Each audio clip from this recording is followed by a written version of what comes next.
Marlène et Jean-Claude sommes très heureux de te présenter une émission très spéciale afin de comprendre les faits d'actualité. Merci pour ta fidélité.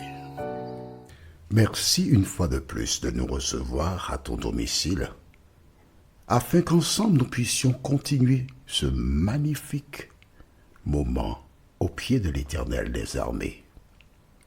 Aujourd'hui, notre thème est les rebelles. La référence se trouve dans le livre de Nombres, chapitre 14, les versets 5 à 9. Nombres 14, les versets 5 à 9. Avant de l'aborder, recherchons la présence du Saint-Esprit par la prière. Notre Seigneur et notre Dieu, nous revenons vers toi, encore, car comme déclara Pierre, Seigneur, à qui irions-nous? C'est toi qui possèdes les paroles de la vie éternelle. Cet esprit continue de nous éclairer, nous t'en prions, au nom de Jésus et pour ta gloire éternelle. Amen. Rappelle-toi, notre étude précédente, c'était « Nommons un chef ». Afin de comprendre notre étude de ce jour, nous lirons à partir du verset 1er et nous arriverons jusqu'au verset 9. Je ferai des commentaires. Toute l'assemblée éleva la voix et poussa des cris, et le peuple pleura pendant la nuit. Tous les enfants d'Israël murmurèrent contre Moïse et Aaron, et toute l'assemblée leur dit, « Que ne sommes-nous morts dans le pays d'Égypte, ou que ne sommes-nous morts dans ce désert? Pourquoi l'Éternel nous fait-il aller dans ce pays où nous tomberons par l'épée, où nos femmes et nos petits-enfants deviendront une proie? Ne vaut-il pas mieux pour nous retourner en Égypte? » Et ils se dirent l'un à l'autre, « Nommons un chef et retournons en Égypte. » Voici ces personnes qu'on appelle des rebelles qui font un reproche à l'Éternel. Des gens qui étaient esclaves, maltraités, qui ne connaissaient pas ce qui s'appelle la liberté, qui étaient obligés de se soumettre aux ordres de leurs oppresseurs. L'Éternel leur donne la liberté, mais ils désirent retourner en Égypte. Comment expliques-tu ça? En quelque part, l'homme n'aime pas ce qu'il y a de bon pour lui. L'homme préfère être asservi. L'homme préfère être un dépendant d'un autre plus puissant que lui. Prenons un exemple. Je ne t'en veux pas. Ce n'est pas personnel, d'accord? Des personnes achètent une boîte de cigarettes. Pourtant, c'est marqué sur la boîte « Fumez-tu » avec des photographies de personnes qui souffrent à cause du tabac. Les personnes le voient. Mais les personnes sont dépendantes du tabac. Elles n'ont pas le choix. Il faut qu'elles achètent leur petite boîte. Le montant est excessif, c'est pas grave. Il faut qu'elles fument et refassent sortir la fumée par leurs narines. On veut de cela. Pourtant, ces personnes savent lire. Pourtant, elles sont intelligentes, mais elles veulent la cigarette. Nous menons un chef. Nous voulons que ce chef domine sur nous. Alors que l'Éternel, le Créateur des cieux et de la terre, il ne cherche pas à dominer. Il cherche à communiquer avec toi, à échanger. Aujourd'hui, notre thème, c'est les rebelles. Nous lisons maintenant verset 5 jusqu'au verset 9. Moïse et Aaron tombèrent sur leur visage en présence de toute l'assemblée réunie des enfants d'Israël.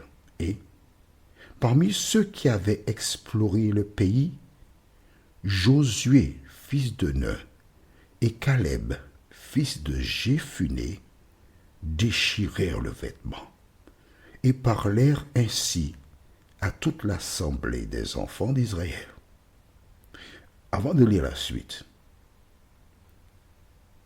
sur 12 princes envoyés, seulement 2 sur 10 donnèrent un avis favorable. Pourtant, les 12 étaient présents. Les 12 ont marché en direction du pays en question.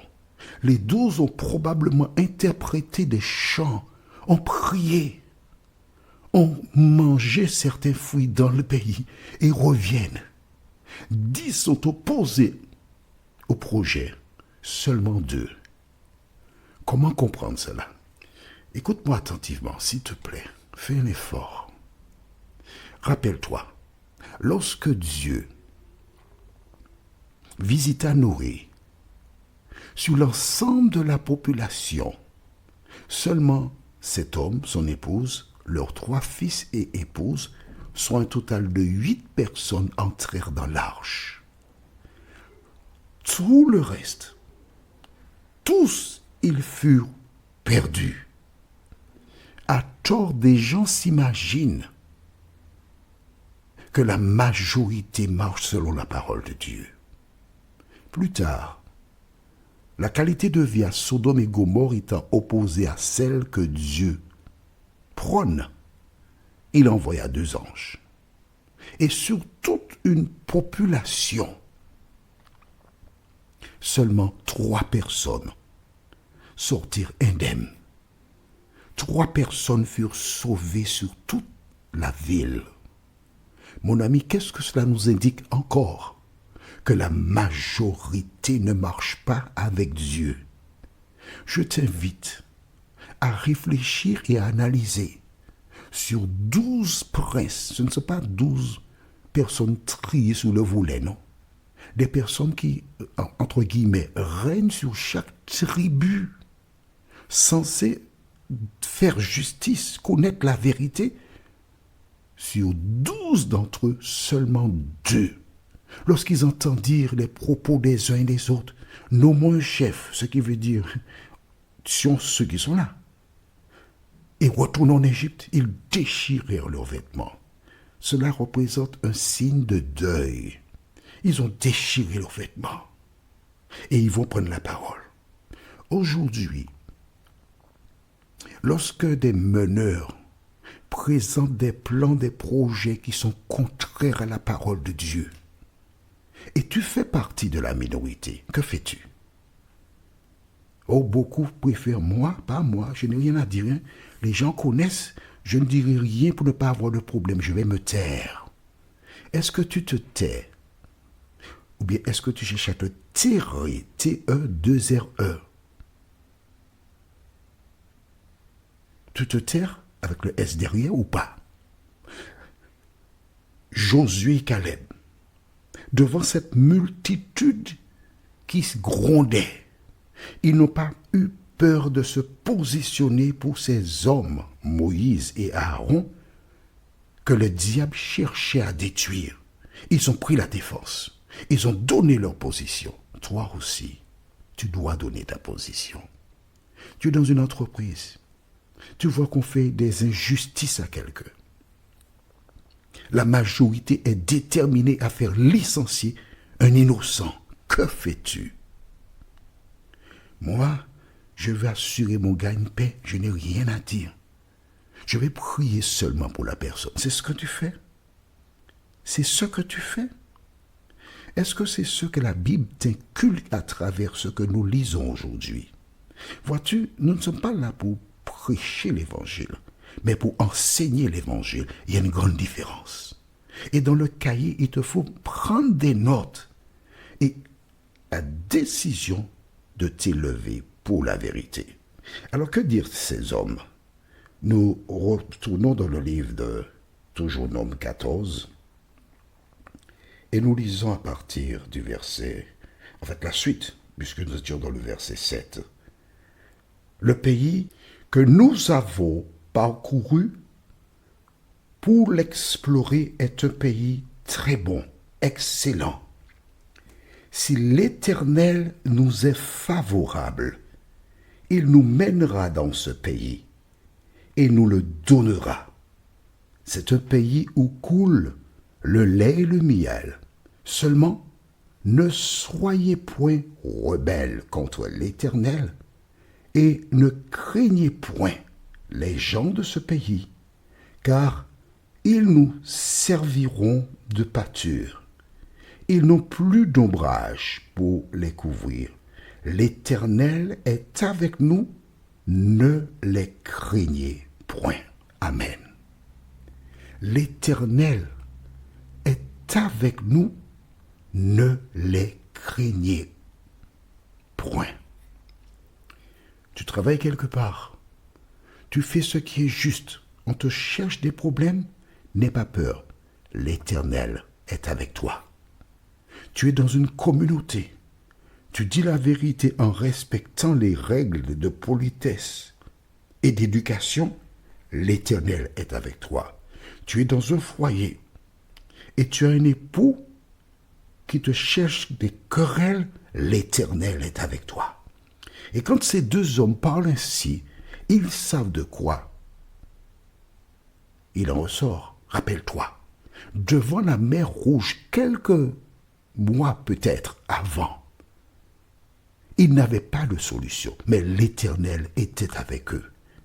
Si tu marches selon la parole de l'Éternel désormais, si tu as placé ton espérance en lui, si tu crois que Dieu t'accompagne, quels que soient les problèmes que tu rencontres, garde la foi.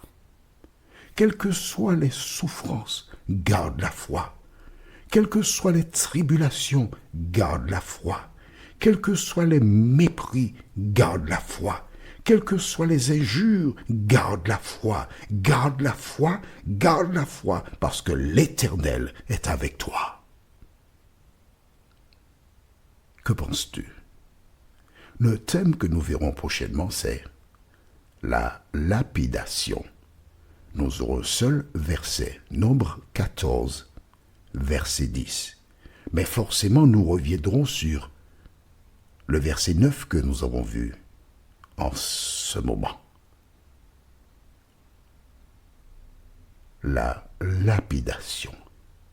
Nombre 14, verset 10. Prions. Notre Seigneur et notre Dieu, merci pour la parole. Merci de nous éclairer, car nous avons une idée de la vie de celui qui chemine vers la Canaan que tu prépares pour tes enfants. Nous avons lu, vous aurez des tribulations, mais prenez courage. Mais en décortiquant ces expériences du passé, nous avons une idée qui nous permet d'avoir une foi beaucoup plus importante. Cet esprit, merci de continuer de nous éclairer, nous t'en prions. Au nom de Jésus et pour ta gloire éternelle. Amen. Que l'Éternel continue de te bénir et il me tarde de te retrouver. Nous sommes parvenus au terme de notre réflexion. Si d'aventure tu as une question, il te suffit d'envoyer un message par le biais de WhatsApp au numéro suivant, plus 596 696 88 93 93. Et alors Jean-Claude, moi, je me ferai un réel plaisir de répondre à ta question.